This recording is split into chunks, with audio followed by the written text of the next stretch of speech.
Well, the horrifying murder of 7-year-old Jasmine Barnes in Houston was briefly a rallying cry for activists across the country who said it was an unprovoked act of racial terrorism.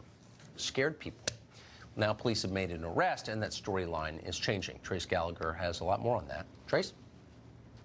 Good evening, Tucker. Even with zero evidence and no motive, the shooting death of 7-year-old Jasmine Barnes was labeled a hate crime by some. An attorney for the victim's family said he believed the murder was racially motivated because the nation is racially charged.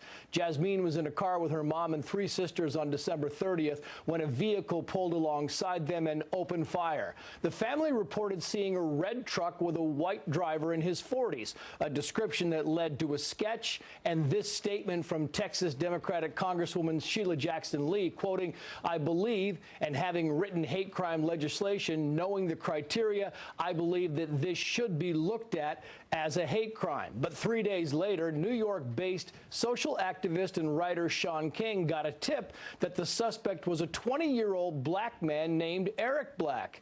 King gave the tip to Harris County Sheriff Ed Gonzalez, and Eric Black was later arrested and reportedly admitted driving the car, saying his passenger was the shooter. The potential second suspect is currently being held on drug charges. But critics point out that Sean King and Sheriff Gonzalez continued tweeting and promoting the white suspect narrative even after the credible tip.